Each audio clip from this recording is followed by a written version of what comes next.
شروع اللہ کے نام سے جو بڑا مہربان نہایت رحم والا ہے۔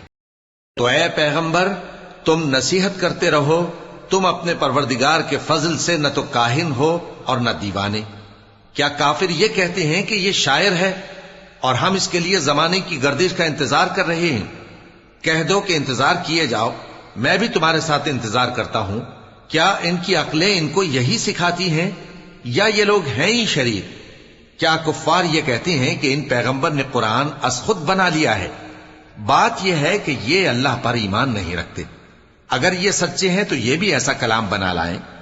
کیا یہ کسی کے پیدا کیے بغیر ہی پیدا ہو گئے ہیں یا یہ اپنے آپ کو خود پیدا کرنے والے ہیں؟ یا انہوں نے آسمانوں اور زمین کو پیدا کیا ہے؟ نہیں، بلکہ یہ یقین ہی نہیں رکھتے۔ کیا ان کے پاس تمہارے پروردگار کے خزانے ہیں یا یہ کہیں کے داروغہ ہیں؟ یا ان کے پاس کوئی سیڑھی ہے جس پر چڑھ کر آسمان سے باتیں سناتے ہیں؟ تو جو سن کر آتا ہے وہ کھلی سند لے کر آئے۔ کیا اللہ کی تو ہوں بیٹیاں اور تمہارے لیے بیٹے؟ اے پیغمبر کیا تم ان سے کوئی معاوضہ مانگتے ہو کہ ان پر تاوان کا بوجھ پڑ رہا ہے؟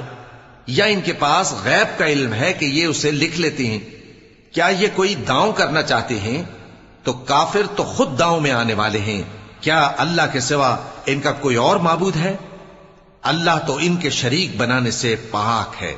اور اگر یہ آسمان کا کوئی ٹکڑا گرتا ہوا دیکھیں تو کہیں کہ یہ ایک تہ بتہ بادل ہے، پس ان کو چھوڑ دو یہاں تک کہ یہ اس روز کا سامنا کر لیں جس میں یہ بے ہوش کر دیے جائیں گے، جس دن ان کا کوئی داؤں کچھ بھی کام نہ آئے گا اور نہ ان کو کہیں سے مدد ہی ملے گی۔ اور ظالموں کے لیے اس کے سوا اور بھی عذاب ہے، لیکن ان میں کے اکثر نہیں جانتے۔ اور تم اپنے پروردگار کے حکم کے انتظار میں صبر کیے رہو، تم تو ہماری آنکھوں کے سامنے ہو۔ اور جب اٹھا کرو تو اپنے پروردگار کی تعریف کے ساتھ تسبیح کیا کرو، اور رات کے بعض اوقات میں بھی اور ستاروں کے غروب ہونے کے بعد بھی اس کی تسبیح کیا کرو۔